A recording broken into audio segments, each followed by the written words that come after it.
안녕하세요, 여러분. 네, 반갑습니다. 네. 저희가 조금 적게 올라왔죠? 지금 유희태 선생님께서 좀 몸이 편찮으신 관계로, 그죠? 지금 이제 이 자리에 같이 함께 못 하시고, 나중에 이제 그 촬영을 하셔가지고, 예, 전체적인 개요 설명이라든가, 일반 영어와 문학은 좀 더 자세히 선생님이 여러분께 이제 인강 자료로 올리실 거라고 합니다. 그래서 오늘은 이제 교육론어고 영어학, 예, 두 과목 중심으로 이제 내년 2024년 대비 임용 준비에 대한 커리어고, 그 다음에 이제 기출 문제에 대한 잠깐 중요한 부분들에 대한 점검들을 해드리도록 하겠습니다. 그 전에 먼저 선생님들 먼저 소개를 시켜드릴게요. 저는 영어 교육론을 담당하고 있는 박현수라고 합니다. 반갑습니다. 그다음 우리 영어학 선생님은 많이 아시죠? 그래서 앤드류 선생님 소개드리겠습니다. 한 말씀 하시죠, 선생님? 이따 할게요. 이따 하실까요? 네. 그 다음에 여기는 저희 교육론의 꽃이죠. 예, 송은우 선생님이십니다. 네. 자, 1년 동안 이제 새롭게 여러분과 그죠 2024년 대비 임용 준비를 하게 되었는데요. 예, 좋은 시간들 그리고 이제 유의미한 시간들을 만들어 나갈 수 있기를 바라겠습니다. 자, 그러면 저희 교육론부터서 먼저 시작을 할까요? 송은우 선생님이 지금 2차 수업 실현 준비 중이시라서 송은우 선생님이 이제 내년 특강 일정에 대해서 먼저 말씀을 해주시고, 그다음에 제가 교육론에 대한 커리부터서 진행을 하도록 하겠습니다.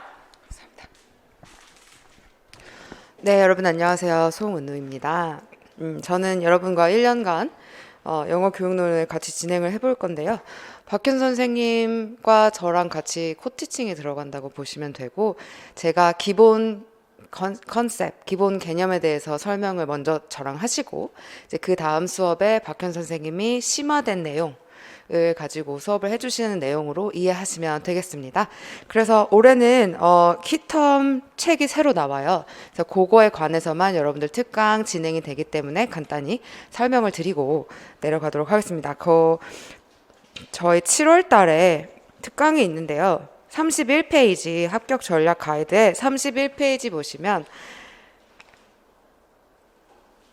6월까지 이제 기출문제 해설이 진행이 되고요. 4단계 빌드업에서 저희 8월 문제은행을 진행하기 전에 7월 달에 영어교육론 수업이 없는 한 달이 있습니다. 그래서 이때 약 2주간 제가 특강을 진행할 거고요. 이때 특강 때 새로운 책인 키텀 책을 가지고 여러분들에게 상반기에 공부했던 키텀, 키프레이즈에 대해서 한번 정리를 해드릴 거예요. 그래서 이때 특강 많이 참여를 해주시고, 이걸 바탕으로 하반기에는 여러분들이 문제 푸는 연습을 하게 됩니다. 그래서 상반기에 기본 이론을 공부하시고 하반기에는 그걸 가지고 문제 푸는 연습을 한다고 생각을 해주시면 되겠습니다. 그래서 그 중간에 키텀 정리가 한번 특강으로 들어간다라는 거를 기억해 주시면 되겠습니다. 그래서 제가 1년간에 제가 어떤 수업을 해드릴지 여러 가지로 말씀드리고 싶은 게 많은데, 지금 제가 2차 수업을 진행하고 있는 중간이어서 또 우리 기다리고 있는 2차 수험생들이 있습니다. 그래서 오늘은 여기까지만 인사를 드리고 박현 선생님과 1년 커리에 관해서 잘 들으시고, 기출문제 해설도 유익하게 잘 들으시고 저희는 수업이 시작하면 다시 만났으면 좋겠습니다. 감사합니다.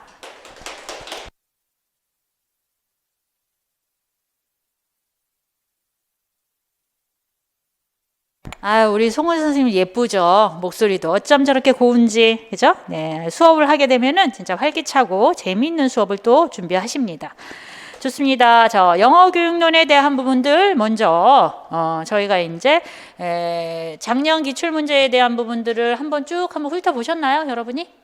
작년 기출 문제에 대한 부분들, 그 기출 문제에 대한 부분들을 좀 파악을 하고 오셔야지 오늘 이제 기출 문제에 대한 특강 부분 안에서도 여러분이 좀 도움이 되실 수 있을 건데, 어쨌든 기출 문제에 대한 부분들을 자세히 설명하기는 좀 어렵고, 이제 트렌드라든가 핵심적인 내용들, 그런 부분들을 이제 짚어가면서 저희가 좀 이제 정리를 하고자 합니다. 기출 문제 해설 강의 전에 먼저 22쪽을 한번 보실까요? 네.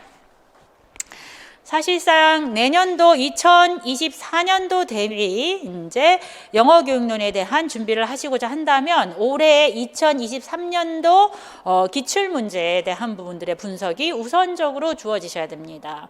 네, 작년에 비해서 그죠? 2022년에 비해서 2023년에 그런 기출 문제의 변화는 교육론의 문항들이 굉장히 확대가 많이 되었다라고 보시면 되겠습니다. 사실상 매년마다 10문항이 출제되는 것들도 사실 비중적인 측면에서 봤을 때 40% 이상이 출제가 되는 건데 작년 같은 경우에 2023년 같은 경우에는 11문항이 출제가 됐어요. 그렇죠? 그 외에도 일반 영어 텍스트가 교육론 텍스트로 변화한 것까지 살핀다라고 한다면 더 많은 문항이 이제 출제된 거나 다름이 없다 이렇게 판단을 할 수가 있습니다. 그래서 사실상 왜 이렇게 이제 문항의 수가 늘어났는가 교육론. 왜냐하면 시험에 대한 정체성을 저희가 파악하면 돼요. 그죠?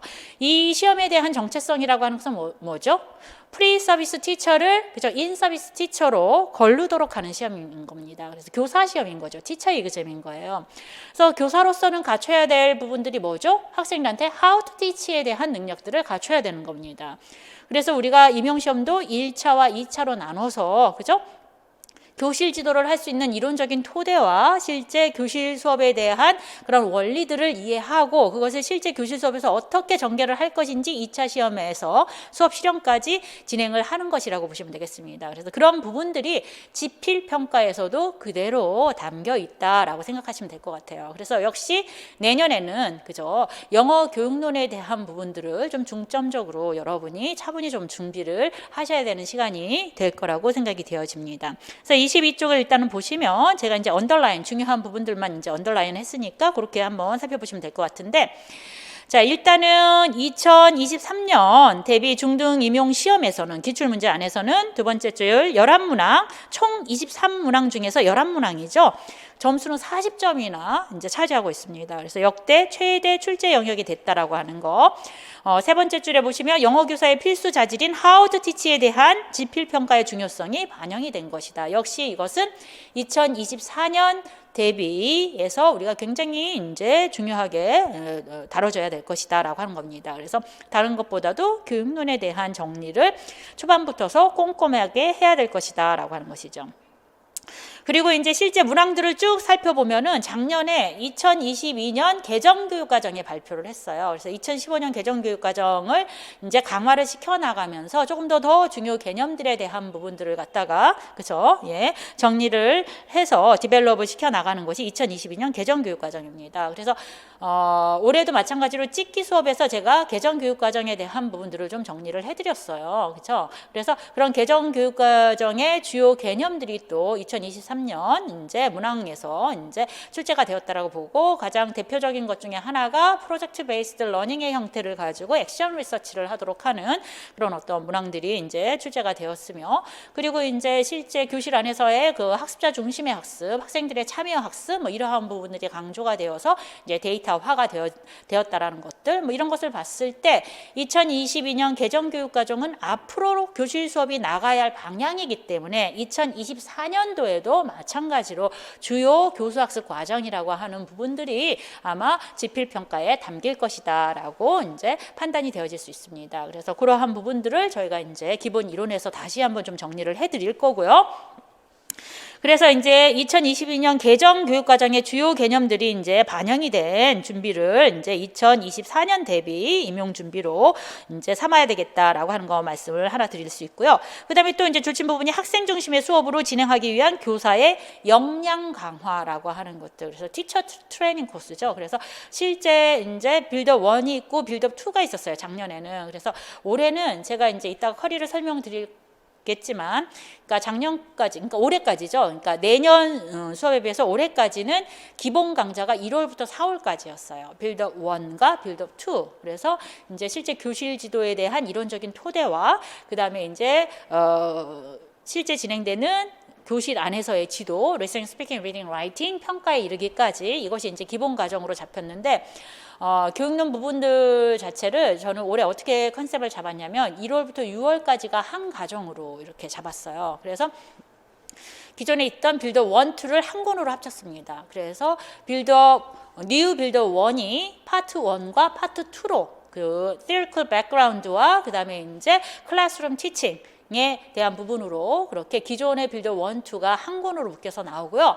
그 다음에 이제 3, 4월부터서 진행되도록 하는 것이 New Build-up 2인데 이것은 새로 제가 이제 교재를 만들었습니다. 요 얘기라고 하는 것은 이 새로운 교재는 기본 이론을 토대로 해가지고서 실질적인 authentic 데이터, 클래스룸 데이터를 토대로 해서 다시 한번 그 베이직 컨셉들을 살펴보도록 하는 강좌예요. 그래서 아까 송은우 선생님이 얘기하시듯이 뭐 심화 수업의 형태로 진행이 되는데 뭐 내용을 어렵게 하는 심화 수업이 아니라 조금 더 more practical, 그죠? 좀 더 실전에 가까운 형태의 데이터를 가지고 이제 저희가 기존의 중요한 교수학습 과정에 대한 부분들, 주요 이제 티칭 컨셉들 뭐 이러한 부분들을 정리하면서 진행을 하려고 이제 계획을 세우고 있습니다. 그래서 그러한 부분들에 대한 것들이 2023년 기출을 통해서 2024년에 대한 준비가 만들어진다라고 보여지고요. 그 다음에 이제 A 문항의 유형과 B형 문항에 대한 유형들이 이제 제가 이제 조목조목 제시를 해드렸고, 그 다음에 이러한 부분들은 이따 기출 문제를 보면서 제가 다시 확인을 해드리도록 하겠습니다. 그래서 조금 전에 말씀드렸던 대로 2024년도 대비 중등 영어 교육론의 방향이라고 하는 것은 아까도 말씀드렸지만, 그죠? 실제 이제 2022년 개정 교육 과정에 대한 주요 컨셉을 토대로 해가지고, 그죠? 세 번째 절 How to Teach에 대한 역량을 간접적으로 이제 측정할 수 있도록 하는 데이터를 토대로 해가지고서, 그죠?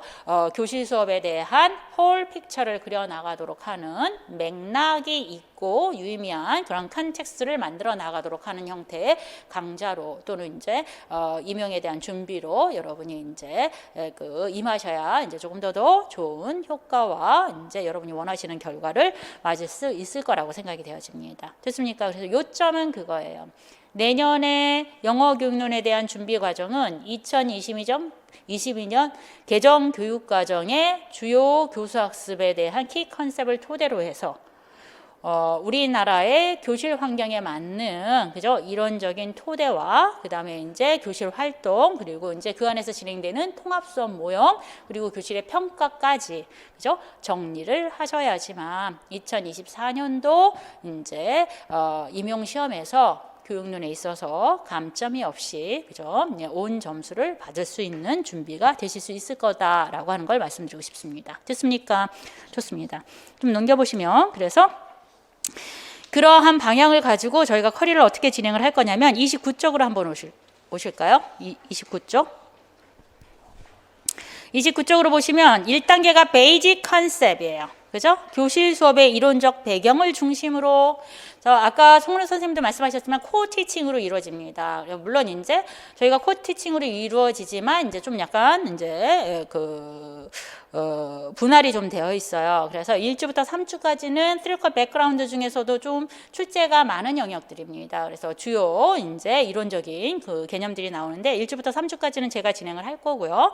4주부터 8주까지는 송은우 선생님이 진행을 하시는데 그 주별 토픽이 다음과 같습니다. 마지막에 보시면 1주부터 3주까지는 그죠? 이언어 습득에 대한 유형부터 시작해가지고 언어 분석에 이르기까지 이제 제가 정리를 좀 해드릴 거고요. 이론적인 토대로 4주, 5주 같은 경우에는 이제 나머지의 이제 클래스룸 컨텍스트를 형성하고 있는 학습자 변인이라든가 전략 기반 수업이라든가 이제 20세기 교수법의 유형들이라든가 교재 분석, 수준별 학습에 대한 클래스룸 컨텍스트를 송은우 선생님이 이제 진행을 하실 겁니다.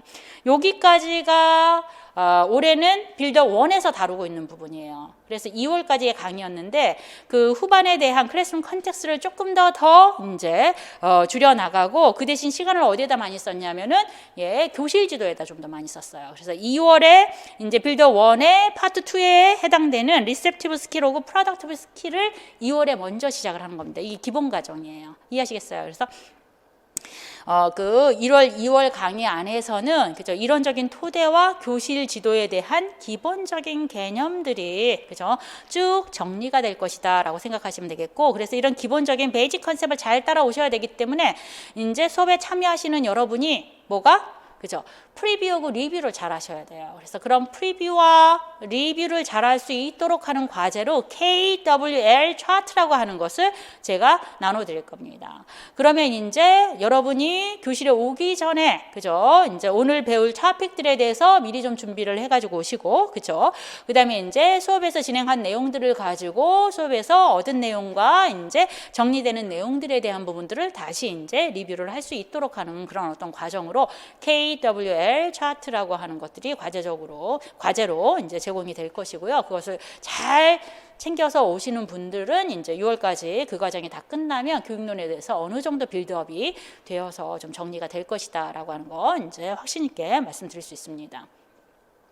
그래서 이제 KWL 차트와 그 다음에 키워드 카드 뭐 이건 이제 수업 시간에 제가 다 설명을 드릴 거예요. 그렇게 해서 진행을 할 거고, 그 다음에 아무래도 초수를 대상으로 해서 하는 강의가 1, 2월 강의이다 보니까 강의에 대한 흐름은 어떻게 진행을 하냐면 이제 첫날 토픽을 진행하면 두 번째 토픽을 시작하기 전에 첫 번째 했던 토픽들에 대한 정리를 할 거예요, 제가. 칠판으로. 그래서 주요 키 컨셉이라든가 뭐 이러한 부분들에 대한 것들을 다시 한번 살펴보고, 그때 정리된 내용들을 이제 키카드에서 옮겨놓거나 아니면 여러분이 만든 키카드와 비교를 해서, 그죠?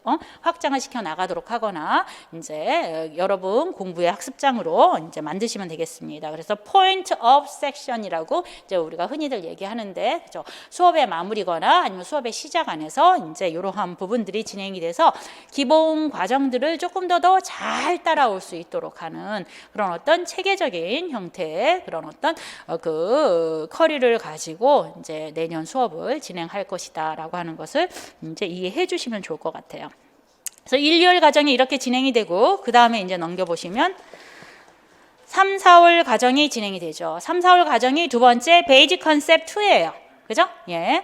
베이직 컨셉 2라고 하는 것은 여전히 이제 리셉티브 스킬하고 프로덕티브 스킬에 대한 네 가지의 기능, 4 랭귀지 스킬은 다뤘지만 클래스룸 테스팅까지는 아직 다루지 않았죠. 그래서 아직 기본 과정이 좀 남아 있어서 3, 4월 과정 안에서 이제 송은우 선생님이 클래스룸 테스팅까지 진행을 하시고, 그 다음에 제가 다시 리셉티브 스킬부터 시작을 해서 클래스룸 테스팅까지 이제 심화된 그런 오센틱 데이터를 토대로 해가지고 다시 한번 앞에서 다루고 있는 1, 2월에 다뤘던 베이직 컨셉들에 대한 부분들을 갖다가 다시 한번 살펴보도록 하면서, 그죠? 이 그 강좌의 목적이라고 하는 것은 임용시험, 그러니까 영어 교육론에서 주어지는 기입형과 그 다음에 이제 서술형에 대한 답안들을 갖다가, 그죠?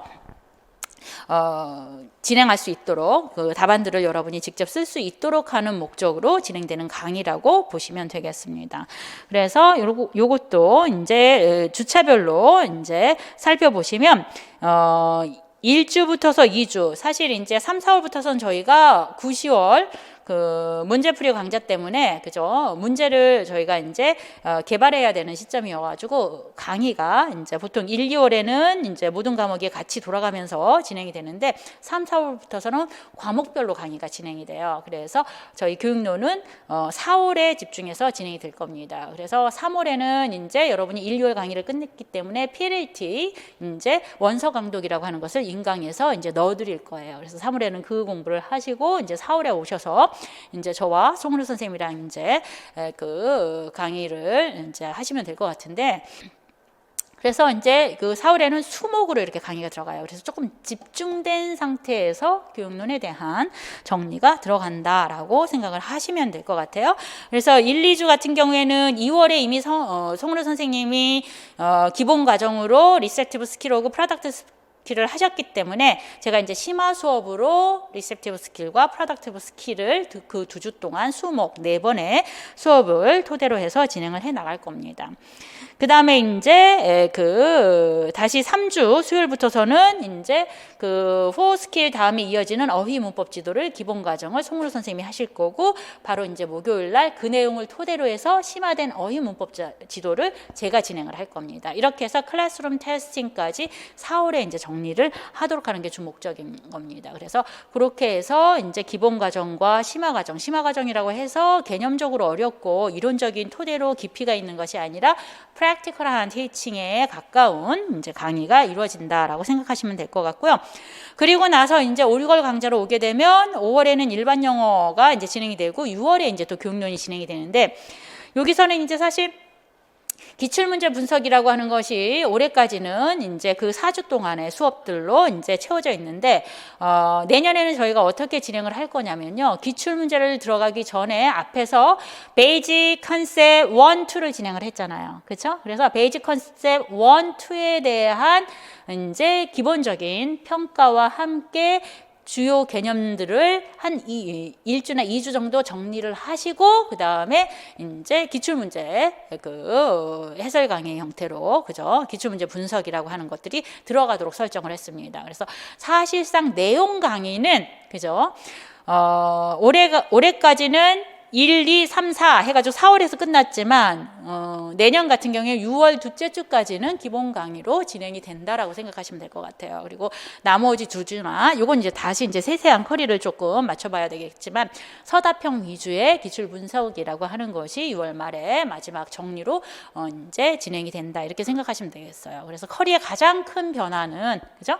예, 실제 교육론 부분 안에서는 기본 과정과 프랙티컬 티칭에 대한 실제적인 데이터로 진행되도록 하는 투 트랙의 강의들로 그죠? 진행이 된다라고 하는 거. 그래서 조금 더 실전 임용 시험에 맞게끔 강의가 이루어진다. 그렇죠? 예, 이론을 위한 이론의 강의가 아니라 실전 시험에 티처 이그잼에 맞는 형태의 내용들을 가지고 진행되는 강의가 주어질 것이다. 이렇게 생각하시고 이제 준비하시고 오시면 될 것 같습니다. 나머지는 뭐 아까 송은호 선생님이 말씀하신 7월에 키텀 특강들 예, 뭐 이러한 강좌들이 좀 주어지고요. 그다음에 이제 올해까지 진행된 9, 10월 그다음에 이제 11월 모의고사를 토대로 해서 이제 기존에 나왔던 그러한 모의고사에서 사용한 문제들을 가지고 토픽별로 내용을 좀 정리해 드릴 겁니다. 그죠? 문제를 토대로 해 가지고 그게 이제 8월에 송은호 선생님이 이제 강의가 진행이 될 거고요. 올해 이제 문제를 보시면 아시겠지만 올 9, 10월, 11월에서 진행했던 저희의 문제, 교육론의 문제와 굉장히 유사하게 지금 2023년 기출이 이제 출제가 되었어요. 그래서 직기반에서 했던 내용들도 많이 나오고 그래서 그런 부분들에 대한 여세를 토대로 해서 내년에도 역시 마찬가지로 저희가 이제 조금 더 연구를 하고 그 트렌드를 읽어 나가면서 이제 주요 그런 어떤 컨셉이라든가 그다음에 이제 그 방향성을 가지고 그 문제 풀이에 대한 또는 이제 모의고사에 대한 부분들을 준비하고자 합니다. 그래서 그런 문제은행 강의를 끝으로는 이제 9, 10월 모의고사 과정이 있고 그다음에 11월 최종 모의고사 과정이 있고 그다음에 마지막으로 이제 그 해의 주요 토픽들을 위주로 이제 주로 이제 2024년 기출에서 다뤄질 내용들에 대한 부분들을 좀 정리하도록 하는 시간 최종 찍기반 이렇게 해서 저희가 커리가 진행이 된다고 보시면 되겠습니다. 됐습니까? 네, 이렇게 이게 이제 교육론에 대한 주요 변화라고 보시면 되겠고요. 자, 이제는 기출 문제에 대한 부분들을 저희가 한번 살펴보면서 정리를 하고자 합니다. 32쪽 보시면 기출문제 문항이 있어요. 그래서 A 문항에서 6문항이 출제가 되고 그 다음에 이제 B 문항에서 5문항이 출제가 됩니다. 변화는 이제 작년에 비해서 한 문항이 더 출제가 되었는데 기입형에서 원래는 기입형이 2문항 정도 출제가 됐는데 그렇죠? A형에서 2문항, B 문항에서 1문항 해서 3문항이 기입형으로 출제가 되었다라고 하는 거. 기입형 문항은요 교육론에서 주요 키 컨셉이 출제가 된다라고 보시면 되겠습니다.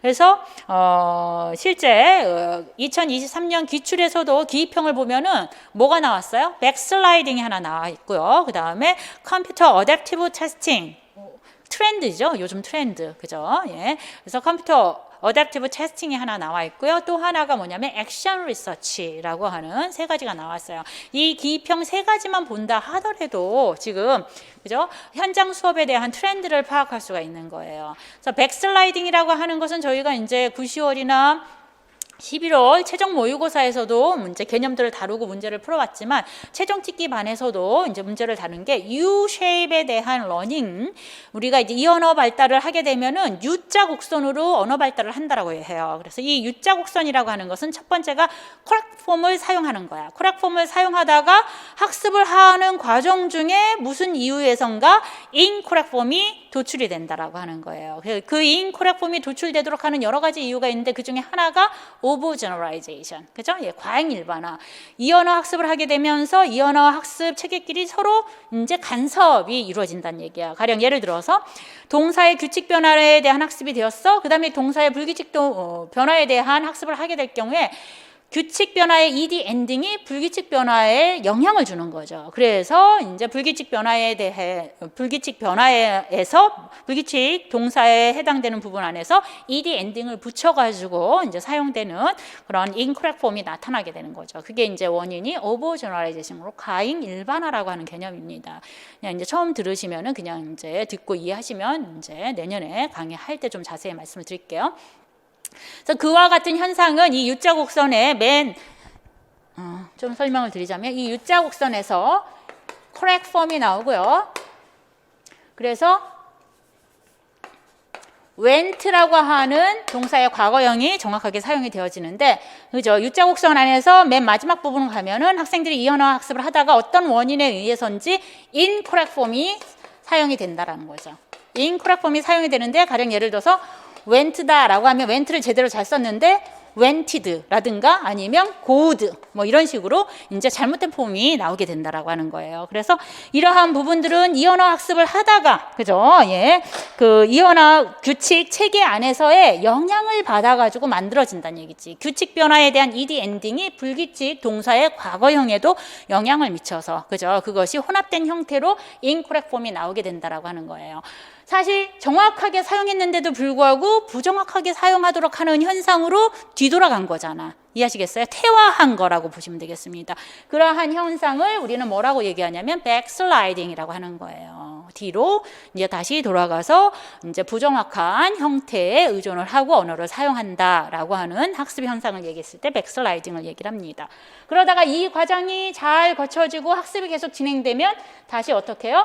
correct 폼의 형태로, 그죠? went라고 하는 형태로 다시 만들어져서 이 언어 발달이 second language acquisition이 이제 진행이 된다라고 이제 설명을 하고 있습니다. 이러한 형태의 그러한 language acquisition에 대한 루트를 우리는 뭐라고 얘기하냐면 U-shaped learning 또는 U-shaped development라고 얘기를 합니다. 그래서 그런 부분들에 대한 정리를 저희가 최종 찍기반에서도 그대로 했는데 그 예시가 첫 번째 문항에 그대로 출제가 된 거예요. 그래서 여기서는 backsliding에 대한 개념들, 이런 개념들은 기본 이론 과정에서 나오게 되죠. 그래서 기본 빌더 1을 보시면 요 내용에 대한 설명들을 좀 찾으실 수가 있는데, 그래서 그렇게 기입형이라고 하는 것은 베이직 컨셉에서 주로 출제가 되어서, 그죠? 베이직 컨셉과 키카드를 잘 여러분이 이제 상반기 동안 준비를 하신다고 한다면 모든 기입형에 있어서는 감점 없이 정답 처리를 받으실 수 있을 것이다라고 하는 것입니다. 그래서 데이터를 보면 이제 그런 내용들이 이제 주로 나와 있고요.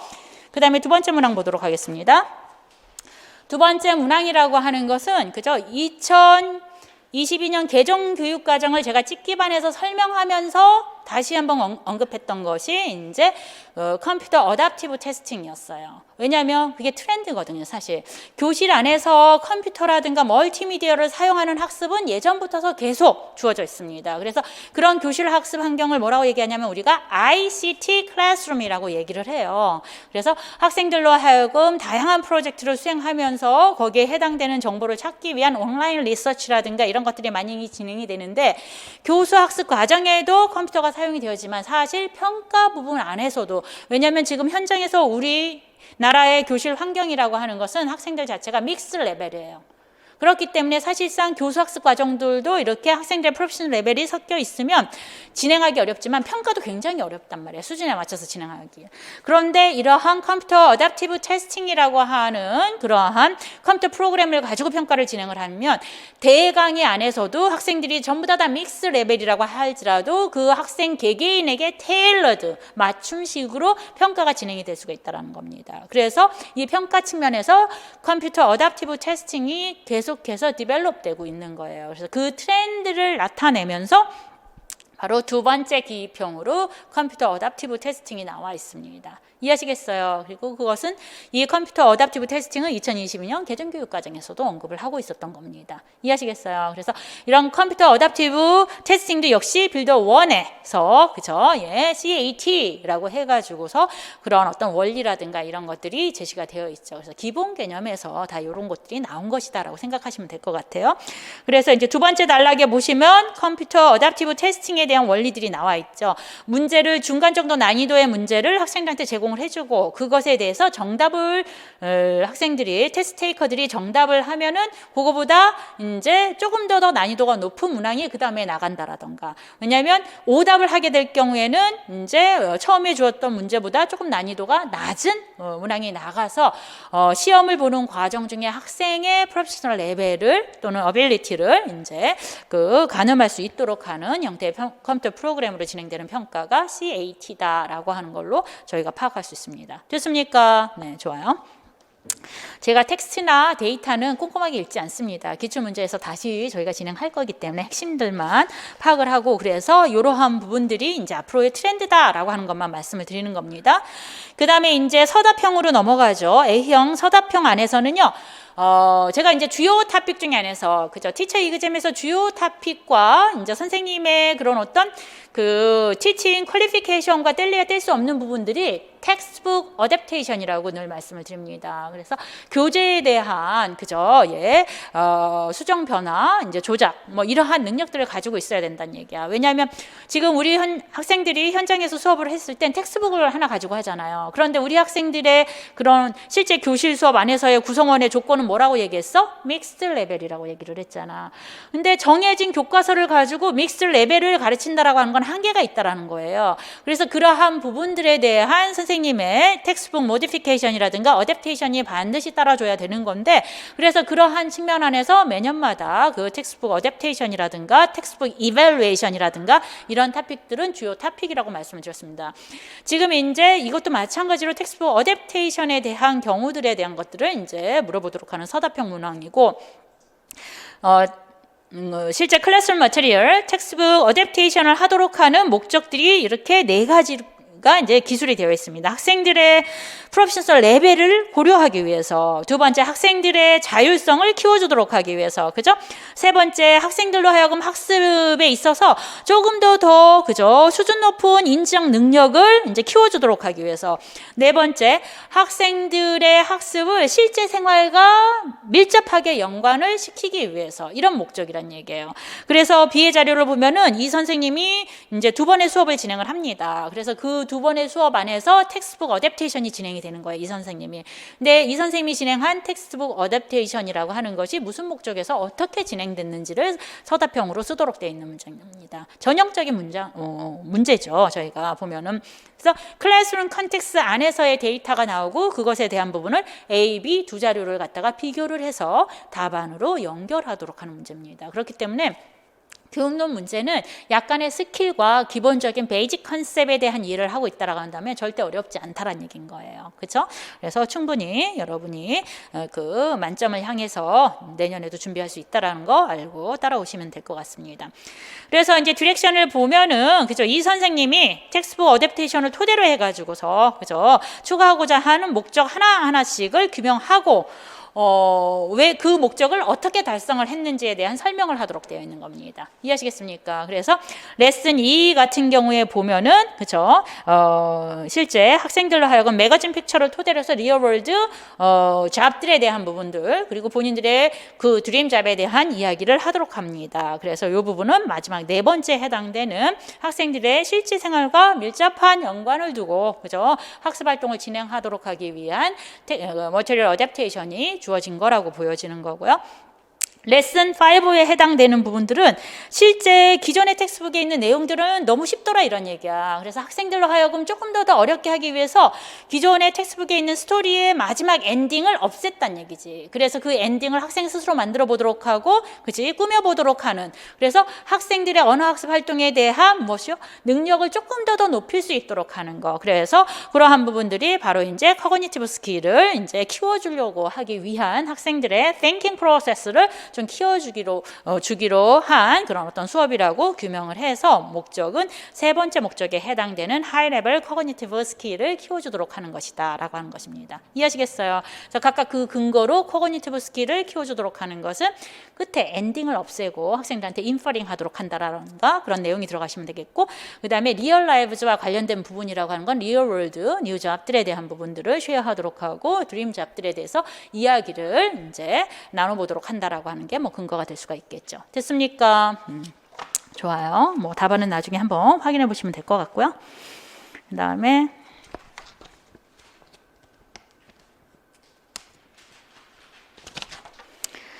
자, 9번. 네.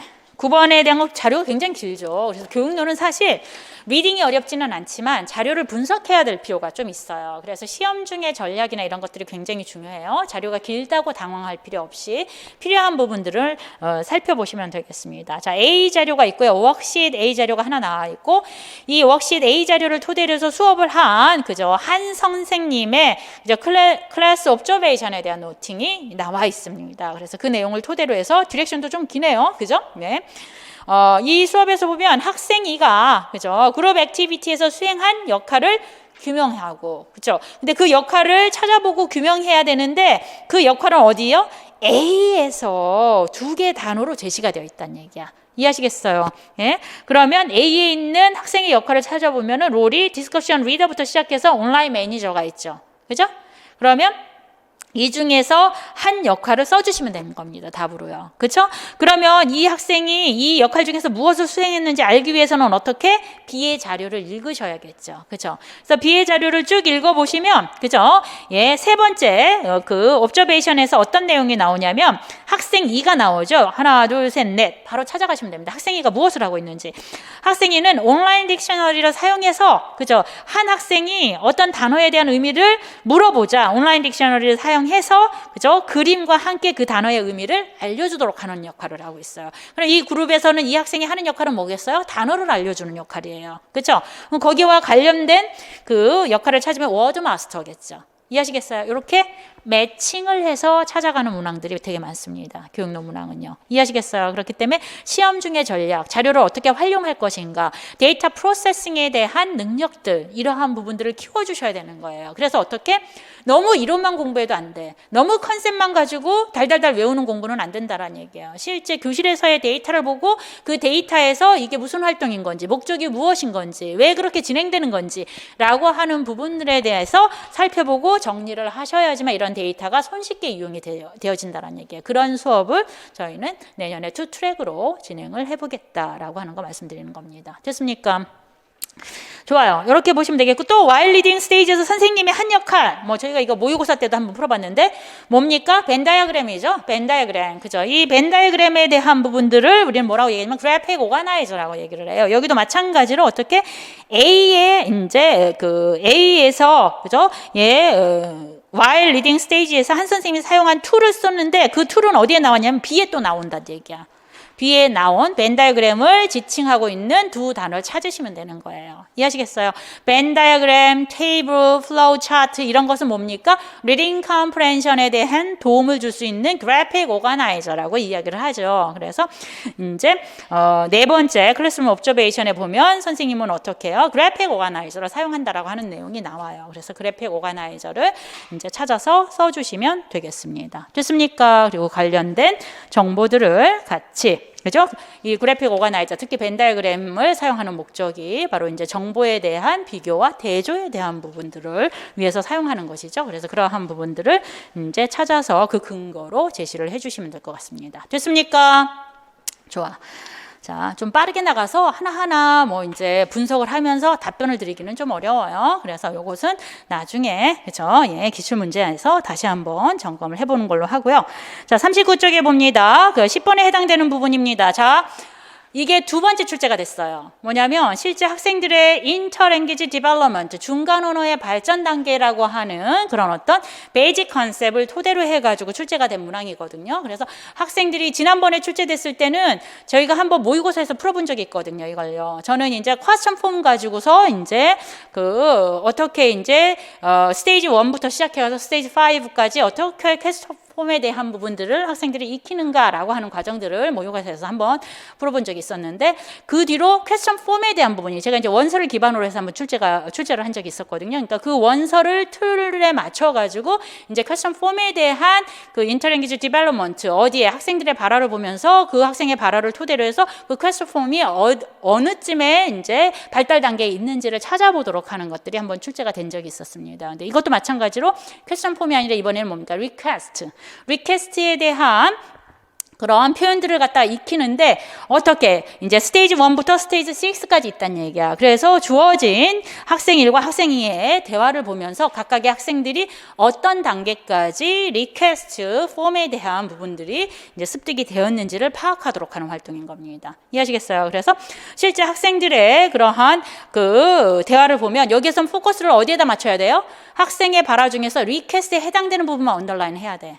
그래서 그 언더라인 된 부분들이 어떠한 디벨롭먼털 스테이지에 있는지를 찾아서 써주시면 되는 겁니다. 가령 예를 들어서 그 두 번째 그 학생 2의 발화를 보면은 그쵸? 아무것도 안 떠올라요. I need more time to think 라고 하는 건 뭐야? 시간이 더 필요해요 라고 했지. 시간을 더 주세요가 아니라 내가 시간이 더 필요해요 라고 하는 것은 뭐예요? 간접적으로 요구하는 거예요. 그렇죠? 그래서 이거는 indirect request의 형태로 사용됐다. 그러면 스테이지 그 발달 중에서 어디가 해당되는 거겠습니까? 6에 해당되는 거죠. 스테이지 6에 해당되는 부분이 indirect request 폼의 가장 그죠 발달된 그런 어떤 중간 언어 단계 중에서 가장 발달된 단계에 해당되는 6단계에 해당되는 겁니다. 반면에 이제 학생 1 같은 경우에는 어떻게 해요? 이제 리퀘스트를 할 때 can you라고 하는 표현을 많이 써요. can을 사용한다는 얘기야. can을 사용하는데 어떻게? can you share? 그죠? 두 번째 학생 1의 발화, 그 다음에 세 번째 학생 1의 발화 같은 경우는 can I have? 이렇게 되어 있어요. 그 다음에 이제 여섯 번째 학생의 발화, 그죠? 를 보시면 can you speak? 이라고 되어 있고요. 이해하시겠습니까? 이렇듯이 can과 다양한 동사들이 연결되도록 하는 형태로 리퀘스트를 사용하도록 한다는 거예요. 그럼 그러한 부분들에 대한 정의가 있는 걸 찾으시면 되는 거겠죠? 그 단계는 어디에 해당되는 겁니까? 스테이지 5에 해당되는 거죠. 이해하시겠어요? 그래서 각각 스테이지를 지금 계속 저희가 몇 문항들을 이렇게 풀어봤는데 그 문항들의 특징이 뭐예요? 매칭하는 거야. 데이터를 보고. 그래서 실전 시험에서 가장 중요한 게 데이터 프로세싱이에요. A 자료와 B 자료에 대한 매치. 근데 그 매치가 그냥 1대1 매치로 그냥 찾도록 하는 것이 아니라 어느 정도 교육론에 대한 매직한 컨셉이 있어야지만 그 관계에 대한 부분들을 갖다가 빠르게 연결해서 그죠? 찾을 수가 있다라는 겁니다. 그래서 교육론에 대한 공부를 해 나가시는 거라고 보시면 되겠습니다. 그렇게 해서 문제를 푸는 이제 인터랭귀지 디벨롭먼트, 러너 랭귀지에 대한 그러한 출제가 이루어진 거라고 보시면 되겠고요. 12번 마지막 문항 보도록 하겠습니다. 자, 12번은요 문화지도예요. 문화지도가 한동안 안 나오다가 계속 이제 한 문항씩은 계속 출제가 돼서 나오는데 사실상 이것도 트렌드를 방영한 거라고 보시면 되겠습니다. 그렇죠? 언어학습에 대한 궁극적인 목적이 뭐예요? 여러분 너무 뚫어지게 보고 있다. 저도 좀 봐주세요. 그죠? 제가 강의를 할 때는 책을 잘 못 보게 합니다. 제가 절 보고 하고 제가 칠판으로 수업을 하게 되고 왜냐하면 그래 여러분을 봐야지만 이해를 했는지 안 했는지 제가 어떤 부분에서 더 설명을 해야 될 것인지 뭐 이런 부분에 대한 피드백을 받기 때문에 여러분의 정수리를 보고 강의하고자 하는 건 원하지 않고요. 여러분의 눈을 보고 그죠? 강의를 하고자 합니다. 자, 언어학습의 궁극적인 목적이 뭐예요? 언어학습에 대한 궁극적인 목적? 물론 우리는 foreign language situation이긴 하지만 언어학습에 대한 궁극적인 목적은 그 언어를 사용하고 있는 사람과 소통을 하기 위해서 그런 거예요. 그럼 그 언어로 그 상대와 소통을 하도록 하기 위해서는 그 상대가 살아가는 세계를 이해해야 되는 거야. 그러니까 언어학습에 대한 궁극적인 목적은 그 문화에 대한 이해하고 받아들이도록 하는 게 그 목적이 있다라는 얘기예요. 이해하시겠어요? 그렇기 때문에 지금 저희가 이제 2차 수업도 하기도 하지만 2차 수업에서 이제 주요 토픽들을 이제 저희가 이제 결정을 하는데 그런 부분이 이러한 걸 반영해서 문화지도라고 하는 거. 그래서 이제 코리안 웨이브라든가 그죠? 또는 cultural differences라든가 이런 문화에 대한 부분들에 대한 연습을 지금 많이 시키고 있는데 이러한 문화에 대한 이해가 어느 정도 갖춰져야지만 우리 학생들이 그 실제 교실 수업에서 이제 학습의 목적으로 랭귀지 러닝을 하는 게 아니라 실질적인 소통의 목적으로 그죠? 목표 언어에 대한 학습에 대한 동기가 이제 심어질 수 있다라고 하는 측면 안에서 이제 실제 문화 지도가 강조가 되고 있습니다. 그리고 교육 과정에서도 이제 언급이 되어 있고요. 그래서 그런 부분들에 대한 트렌드가 반영이 되면서 교실 수업 안에서 이런 문화 지도를 어떻게 연계하도록 할 것인가, 랭귀지 러닝과 어떻게 연계를 하도록 할 것인가라고 하는 측면 안에서 이렇게 이제 제시가 된 것이라고 보시면 되겠습니다. 그러한 형태의 유형이 12번의 문제라고 보시면 될 것 같아요. 그래서 실제 이제 어휘를 지도를 할 때 그 어휘가 가지고 있는 문화적인 정보들을 같이 함께 지도를 한다라던가 두 번째 보면은 이제 grammatical feature와 그러니까 문법적인 요소와 관련해서 문화적인 토픽에 대한 부분들을 제시를 해주도록 한다라던가 그렇죠? 문화적인 토픽을 주면서 그것을 설명하도록 했을 때 특정한 문법적인 요소를 사용하도록 하면 이 목적을 달성하도록 하는 것이라고 보시면 되겠습니다. 그 다음에 세 번째, 그죠? 실제 텍스트북 일러스트레이션과 포토에 대한 부분을 사용한다. 문화적인 내용을 담고 있는 포토겠죠. 그 다음에 이제 네 번째 같은 경우에는 실제 이제 문화적인 지도를 위한 커뮤니케이션 테크닉, 롤플레이라든가 뭐 이러한 형태의 활동들을 사용하도록 한다더라. 그 다음에 이제 다섯 번째 해당되는 것이 이제 포스킬에 대한 통합을 토대로 해서 문화 지도를 하고 있다. 그래서 이런 특성들이 나오지 않는 수업에 대한 스텝들을 골라주시면 되는 거예요. 이해하시겠어요? 이것도 매칭이잖아. 그치? A 자료를 명확하게 이해하고 A 자료에 해당되는 내용을 B 자료에서 각각 대입을 해보도록 하는 거예요. 그죠? 그래서 디렉션을 보시면, 그죠? A에서 주어진 서제스션을 따르지 않는 두 개의 스텝을 골라라. 맨날 연습했던 거죠. 저희가 9, 10월과. 그죠? 11월. 뭐 요거 샀대. 그치?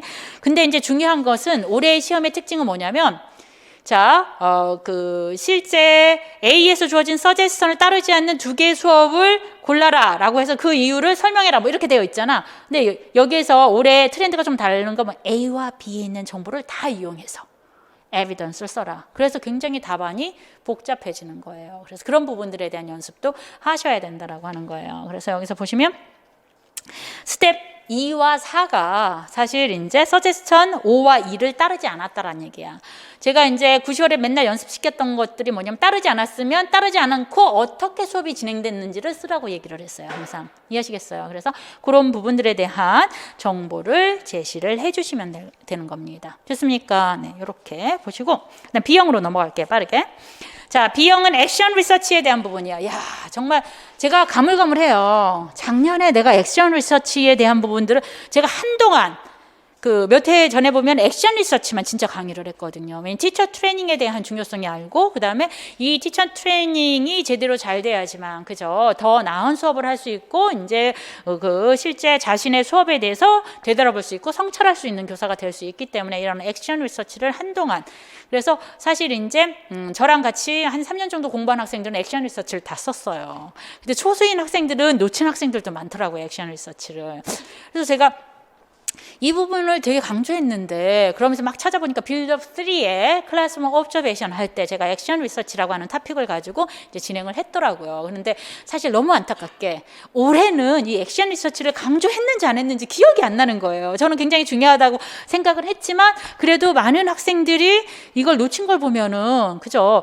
이거를 내가 올해는 강조를 안 했나? 라면서 좀 아쉬움이 남았던 문제가 바로 액션 리서치가 아닌가라는 생각들이 듭니다. 근데 이 액션 리서치는 아까 이제 2022년 개정교육 과정에서도 아까 이제 2차 경기 수업 나눔 설명을 하면서도 제가 얘기했는데 교사의 역량 강화가 굉장히 중요해요. 그래서 그런 교사의 역량 강화는 전부 다 액션 리서치로 가는 거거든요. 액션 리서치라고 하는 것은 자기 수업을 해보고 자기 수업에 있어서의 어떠한 문제를 발견하고 그 문제를 개선하기 위해서 자기 수업을 성찰하는 거예요. 그것이 이제 액션 리서치의 가장 기본적인 그런 어떤 단계라고 보면 되거든요. 그래서 이제 셀프 옵저베이션. 그래서 액션 리서치는 셀프 옵저베이션, 피어 옵저베이션이 있어요. 그러니까 동료 장학이 있고 자가 장학이 있는 거예요. 그래서 어쨌든 자기 수업에 대한 리플렉션을 진행을 유도하도록 하고 티칭 스킬이라든가 그죠? 이러한 부분들을 키워나가도록 하는 한 분야가 바로 액션 리서치입니다. 그래서 그러한 부분들이 이제 B형 1번 문항으로 개념으로 출제가 된 거다. 그래서 이런 것을 봤을 때 컴퓨터 어댑티브 테스팅이라든가 액션 리서치는 지금의 트렌드에 맞춰서 기입형이 출제가 된 거예요. 그렇기 때문에 지금 현재 교육과정이 가고 있는 방향 이걸 알아야 된다는 얘기야. 22년 개정교육과정에서 뭘 요구하고 있는가, 어떻게 교실 수업을 진행하도록 요구하고 있는가, 그래서 내셔널 커리큘럼에 대한 변화가 어떤 변화가 있는가라고 하는 부분들 이해하시겠어요? 그래서 2022년 개정교육과정을 보시면 그죠? deep learning이라고 하는 걸 얘기해요. deep learning 그죠? 그래서 양적으로 많은 그 교사 과정을 끌어나가는 게 아니라 질적으로 함축되면서도 필요한 부분들을 지도하자라고 얘기를 합니다. 그러면서 경기도에서는 행복한 배움이라고 그걸 이제 규정을 짓긴 하는데 deep learning이라고 하는 것은 어떻게 진행이 되냐면 학생들의 실생활과 굉장히 밀접한 관련 있는 방식으로 교과 과정을 진행을 하자라고 하는 거예요. 그래서 experiential learning이라든가 이해하시겠어요? 그다음에 이제 실제 학생들의 토픽이라고 하더라도 학생들의 real lives와 이제 relevant한, closely relevant한 그런 어떤 토픽들을 선정해 가지고서 교실 수업을 나가도록 하는 거 이런 부분을 굉장히 중요하게 여기고 있는 것이고 그다음에 이제 교과 간의 통합도 그런 목적으로 진행이 되는 겁니다. 이해하시겠어요? 각 과목별로 떨어지는 것이 아니라 교과 간의 통합을 유도해서 학생들로 하여금 실생활에서 그것을 살아있는 지식으로 이제 사용할 수 있도록 한다라는 것에 초점을 맞춘다라고 보시면 되겠죠. 이해하시겠어요? 어쨌든 액션 리서치라고 하는 것들이 이렇게 주어지고요. 그다음에 문제도 많아. 그죠? 해설 강의할 때 문제도 많아, 우리는. 44쪽 보시면 이제 이거 같은 경우에는요. 그죠? 예. 홍 선생님이 그죠? 수업상의 어려움. 항상 그렇죠. 저희가 이제 티처 이그잼이기 때문에 항상 그 초심자인 선생님이 나오고요. 그다음 경력 있는 선생님이 있어요. 그래서 이제 수업 시간에 어려움들이 이제 생기게 되는데 그런 부분들에 대한 조언을 받게 되는 그런 어떤 컨텍스트로 이제 문제가 이제 출제가 되고 있습니다. 여기서도 이제 홍 선생님이 말하기 수업에 대한 어려움을 토로하고 있는 거예요. 말하기 수업을 진행을 하는데 학생들이 잘 말을 안 해. 참여를 안 한다고. 그래서 어떤 문제가 생기냐면 위에서 하나, 둘, 셋, 네 번째 보시면 그죠? 예, no preparation time. 뭐 이제 준비 시간도 이제 주지 않고 그죠? 그다음에 이제 uneven participation 참여도도 다 달라 학생들이 그죠? 예. 그다음에 이제 listening ability도 문제가 있고 그다음에 이제 학생들이 말하기 전략에 대한 사용도 좀 부재가 있고 그다음에 모국어 사용이 많고 말할 거리가 없고 뭐 이런 아주 문제들이 굉장히 많아서 그런 문제들에 대한 부분들을 체크리스트를 가지고 이제 점검을 한번 해봤다라는 얘기예요. 그래서 나머지는 다 해결을 했는데 다른 두 가지가 좀 어려움이 있다라는 얘기인 거야. 그치? 다른 두 가지가 뭐냐? 그래서 홍 선생님이 박 선생님한테 조언을 구했어요. 그래서 박 선생님이 메일로 답을 해줬어. 그치? 말하기 수업에서는 늘 일어나는 일이야. 이건 이렇게 하고 저건 저렇게 해보자 라고 하는 조언을 하는 거예요. 디렉션을 보시면 제가 이 디렉션을 여러 번 읽었어요. 한 번도 이런 디렉션이 나온 적이 없거든요. 임용시험에서 무슨 얘기냐면 Identify the two problems Ms. Hong asked for Mr. Bak's advice about. 이건 충분해요. 그러니까 홍 선생님이 박 선생님한테 조언을 구한 두 가지 문제는 무엇인지 규명해라. 문제는 있을 수 있죠. 그죠? 그 다음 디렉션이야. Explain why he made. he는 뭐 미스터 박이겠죠. Made a suggestion for the two problems. 그죠?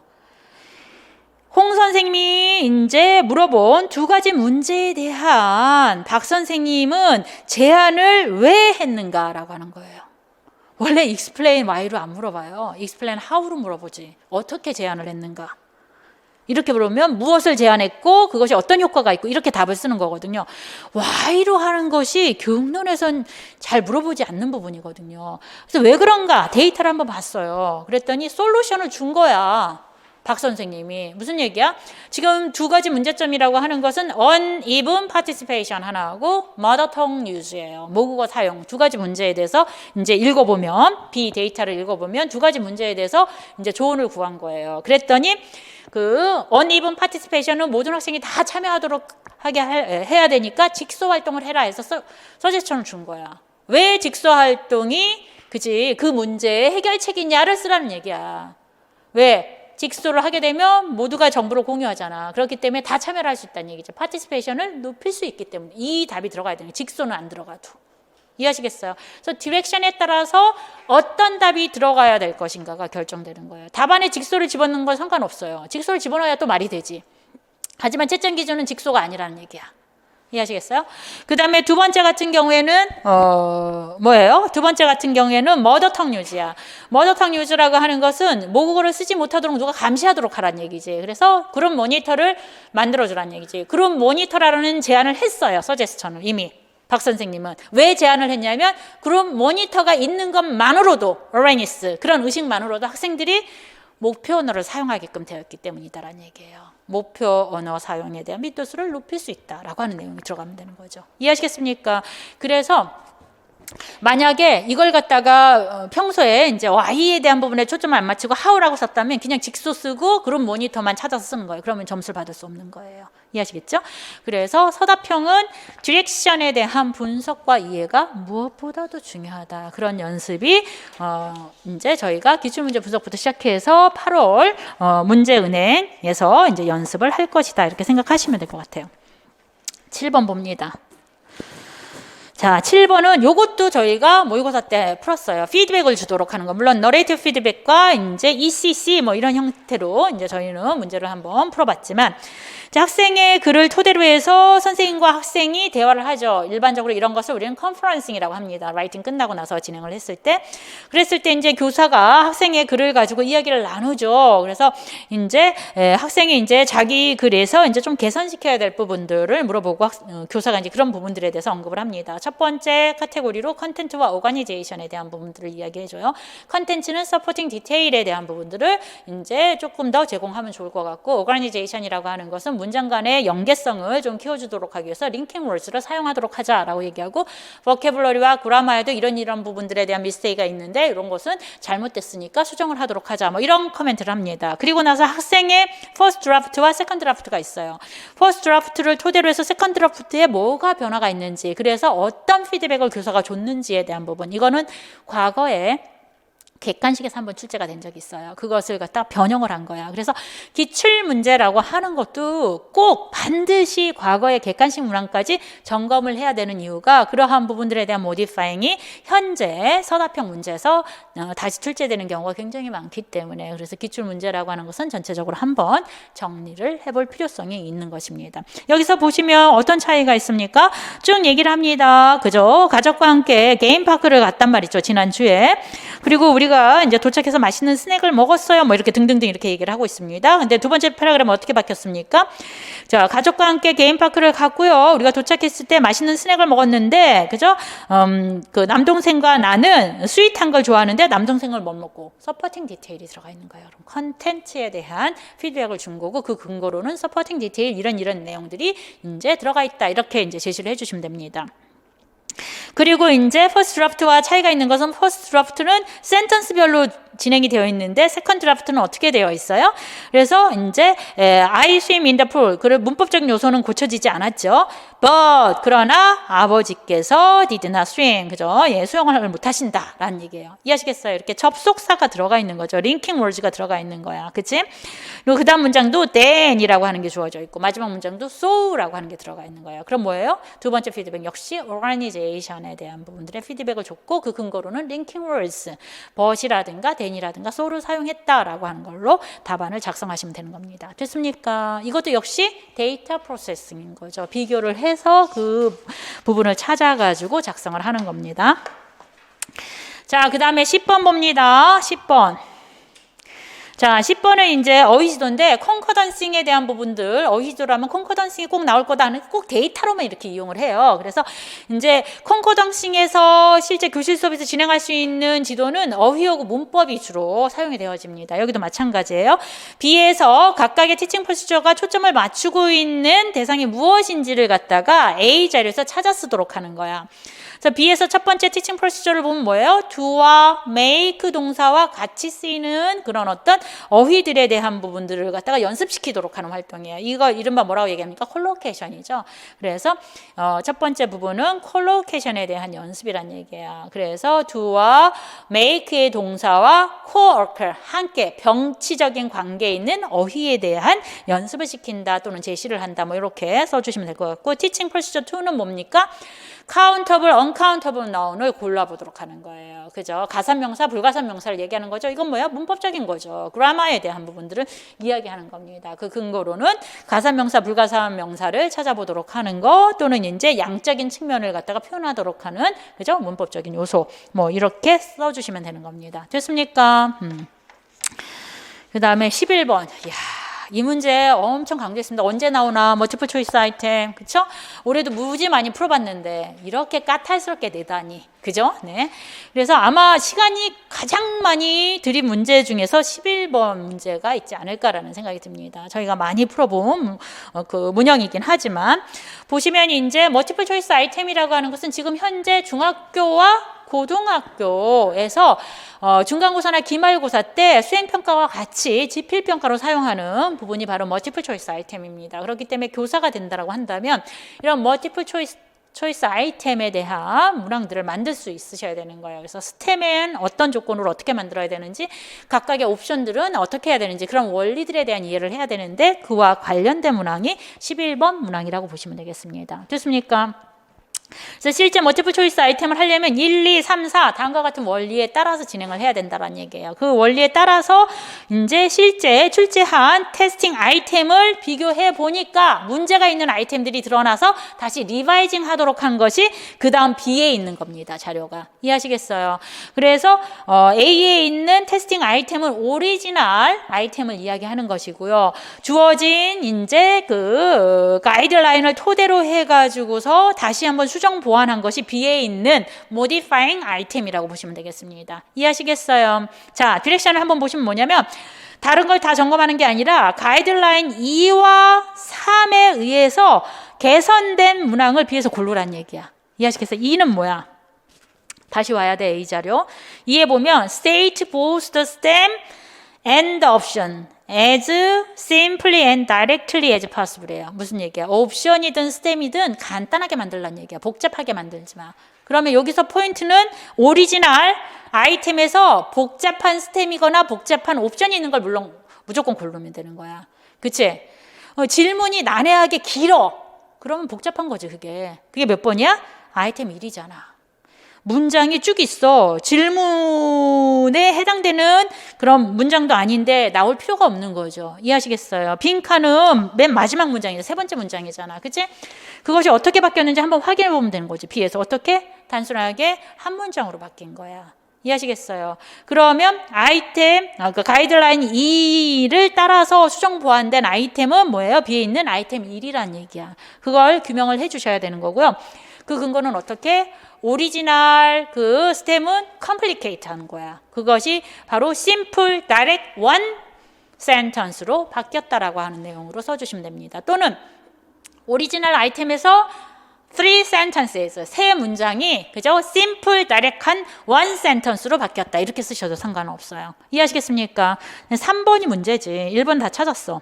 3번은 present a single clearly formulated problem to avoid mixed content야.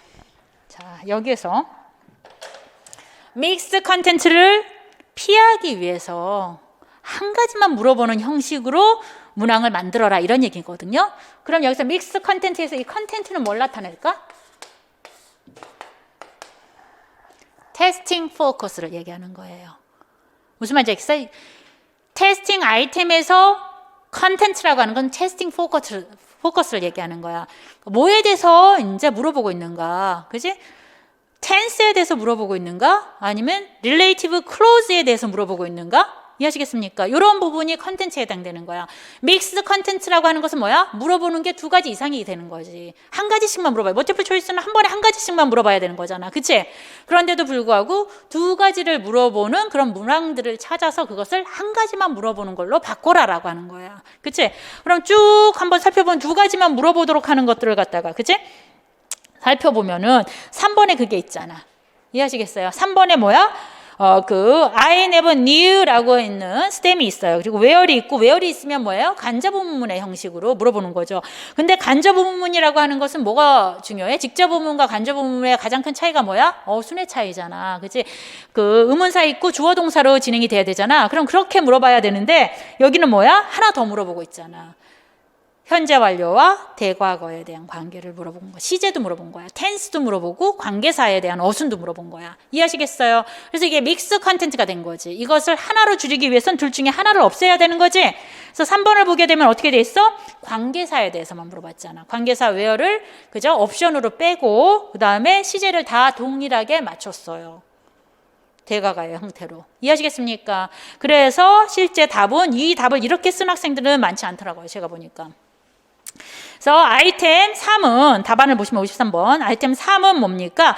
Clear single problem에 대한 제시를 하고 있다. 수정해가지고 어떻게? Indirect question, 간접 의문문에 대한 한 가지만을 묻고 있다라는 얘기야. 어떻게 하면서 그 이유를 써주셔야겠죠? 그죠? 예, changing tense, 인지 오리지널 옵션에 있는 시제들을 전부 다 동일한 그죠? past perfect, 그죠? had gone의 형태로 바꿈으로써 간접 의문문에 대한 한 가지만 측정을 하고 있다. 이런 얘기인 겁니다. 이해하시겠어요?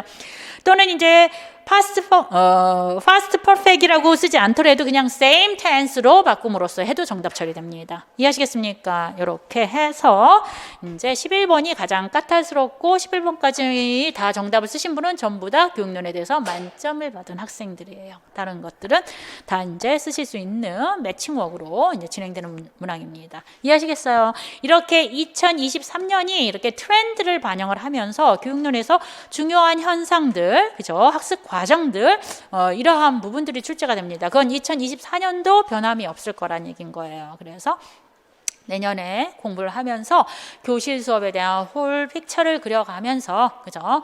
재미있게 이제 공부할 수 있는 기회를 갖기를 바랍니다. 오늘은 여기까지 할까요? 자, 여러분 수고하셨습니다.